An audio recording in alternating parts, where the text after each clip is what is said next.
মাটির নিচে ১৮ তলা শহর, একসঙ্গে ২০,০০০ মানুষের বসবাস। স্কুল, গির্জা, রান্নাঘর, গোয়াল, কবরস্থান থেকে শুরু করে লাইব্রেরি সবই ছিল মাটির নিচে স্তরে স্তরে তৈরি।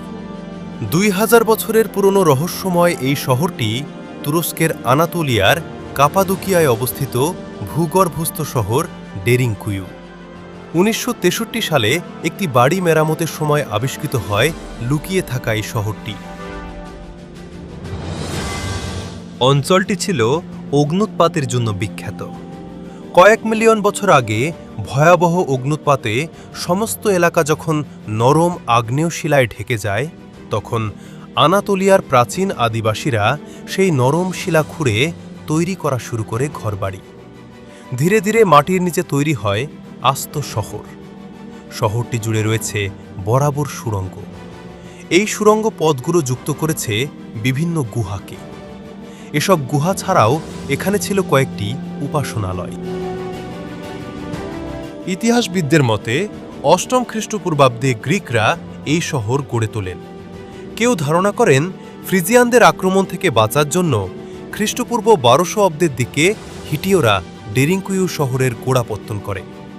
আবার কারো মতে মাটির নিচে শুধুমাত্র আশ্রয়স্থল, শস্যের গুদাম কিংবা বাসস্থান নয়, ডেরিংকুয়ু ছিল একটি পরিপূর্ণ দুর্গ শহর। শত্রুর আক্রমণে শহরবাসী যখন মাটির নিচের এই শহরে আশ্রয় নিত, তখন সেখানকার ব্যবসা কিংবা অন্যান্য কাজকর্ম থেমে থাকত না। বাইরের শত্রুর হাত থেকে ভূগর্ভস্থ শহরের প্রবেশপথগুলো বন্ধ করার জন্য তৈরি করা হয়েছিল প্রায় ৫ ফুট চওড়া ও ৫০০ কেজি ওজনের গোলাকার পাথরের দরজা। পাথরের দরজাগুলো শহরকে রক্ষা করত বিপদের হাত থেকে। শহরে বায়ু চলাচলের জন্য ছিল ১০০ ফুট গভীর অজস্র খাদ। শহরের তলদেশ দিয়ে বয়ে গিয়েছিল একটি পাহাড়ি নদী। ডেরিংকুয়ুর নানা স্থানে তৈরি করা হয়েছিল কুয়া। সেসব কুয়াগুলো যুক্ত ছিল এই নদী প্রবাহের সাথে। একটি ১৮০ ফুট চওড়া খাদ বসতির প্রধান কূপ হিসেবে ব্যবহার হতো।